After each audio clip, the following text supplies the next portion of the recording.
Studio 701. If you're buying or selling a house or just thinking about it, it's always a good time to get some advice from our favorite realtor over here. It's Real Estate with Jeff time. Jeff is the owner of White House Realty. So Jeff, what can you tell us about what's happening with the housing market right now? The housing market is still hot. It is, as I mentioned before, we've got a little bit of that back to school slowdown, but in the next couple of weeks we'll see that subside and we'll get right back down to business. But currently on the market, single family homes in Bismarck, Mandan, Lincoln, and the surrounding areas, which include Burleigh and Morton counties. There are 189 single family homes on the market. In the last 7 days we had 23 single family homes hit the market, 26 going under contract, and 27 closed. I remember, if you remember last week, we were up over 200 homes on the market. Now we're back down to 189. One of the driving factors, interest rates are still low. Mortgage rates, the 30-year fix is right around 3%, with a 15-year fix going about 2.3%. As long as those interest rates stay where they're at, we're going to have a hot real estate market across the country, including Bismarck and Mandan.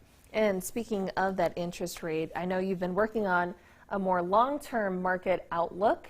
Tell us about what you've come up with. Sure. As we had talked about, I was in Chicago and I had the honor of listening to Lawrence Yun. He's the chief economist for the National Association of Realtors talk, and this really got me thinking because I get this question asked a lot. And the other day, someone actually asked me the question, when will the housing market slow down? And then I got to thinking, I actually get this question asked a lot. And so I'll do my best to look at my crystal ball and give the best answer I can. Indicators show that the current housing boom will flatten in 2022 or possibly early 2023 when the Federal Reserve raises mortgage interest rates. So I want to be clear, there's no bubble to burst, though, because prices may retreat from panic highs. The boom produced some frantic buying bids in excess of asking price and plenty of the worry among homeowners. But this has not been a bubble. So a bubble, Amber, is simply rising prices, but not demand justified by fundamental economic factors. And so, as I've said on the show many times, the driving factor of the buying boom has been low mortgage rates, like we just mentioned. So if we look at recent history of interest rates, we won't go as far back as the Cartiers, and some of our viewers know what I'm talking about, but in 2011, rates hit an all-time low somewhere in that 4% range. And they hovered there for quite some time. In 2016, we saw about 5 to 6%. Then in 2020, they were at 3% and 2%, and they're continuing to stay that low. So the Federal Reserve, they have mentioned that they plan to raise interest rates in the first quarter of 2023.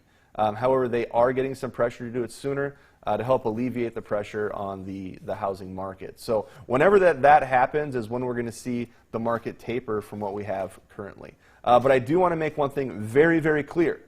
This is a boom. It is not a bubble. So the rise in prices, it's easily explained by fundamentals of cheap mortgage rates and limited supply. We've seen the supply limitations come back up, but mortgage rates are still really low. So in closing, we will most likely see the market slow down. However, prices are not going to tumble. They're more than likely not even come down. They'll just plateau. They'll level off.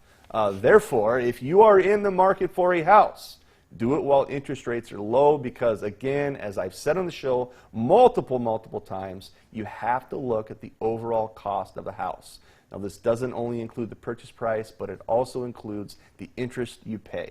So you may save $5,000 on your $300,000 purchase, but end up paying $35,000 more in interest, and it just doesn't really make sense to wait until the market slows down because the prices aren't really going to be coming down. You're just going to pay more in interest. And looking at the history of some of those percentages, it really is a historically low time right now. Very, very, yeah, so, absolutely. Wow. Truly the lowest interest rates in history. Yeah, very interesting. Good stuff, Jeff. Thank you so much. This has been Real Estate with Jeff. And if you have questions for Jeff of White House Realty, make sure you check out his website, bizmanproperties.com, or you can reach him on his phone, which is listed right there on your screen. All right, stay tuned. We have our smile of the day, and Marlo's going to let